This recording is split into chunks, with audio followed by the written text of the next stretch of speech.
ఈరోజు మనం పూరి కూర చేసుకుందాం. గిన్నె వేడెక్కిందండి. 2 స్పూన్ల నూనె వేసుకోవాలి. తాలింపు గింజలు, జీలకర్ర, ఆవాలు, శనగపప్పు ఇవి కొంచెం రంగు మారేదాకా వేయించుకోవాలి. పచ్చిమిరపకాయలు, ఉల్లిపాయలు సన్న కట్ చేసి పెట్టాను. ఈ నూనెలో వేసేసుకోవాలి. ఉల్లిపాయ, పచ్చిమిరపకాయలు ఎక్కువ వేగా అవసరం లేదండి. కొంచెం లైట్గా వేగితే సరిపోతుంది. మనకు రుచికి సరిపడా ఉప్పు వేసుకోవాలి. 2 రెమ్మలు కరివేపాకు మంచిగా ఇట్లా కలుపుకోవాలి. 1 అర స్పూన్ పసుపు వేసుకోవాలి.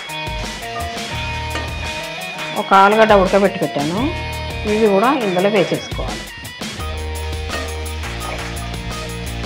ఉల్లిపాయలు అన్ను ఆలుగడ్డ మంచిగా మగ్గిపోయింది. మనం ఇందులో నీళ్ళు పోసుకుందాం. మనం ఇందులో కొత్తిమీర వేసుకుందాం. మనం 2 స్పూన్ల శనగపిండి కలిపానండి. ఈ శనగపిండి ఈ కూరలో వేసేసుకుందాం. వేసుకొని ఇట్లా బాగా కలుపుకోవాలి, లేకుంటే గడ్డలాగా అయిపోతాయి. ఇట్లా మంచిగా కలుపుకోవాలి. కొద్దిగా చిక్కగా అయితే కలుపుకోవాలి. చిక్కగా అయితేనే ఉండదు. పూరి కూర రెడీ అయిపోయింది. మనం స్టవ్ బంద్ చేసుకుందాం.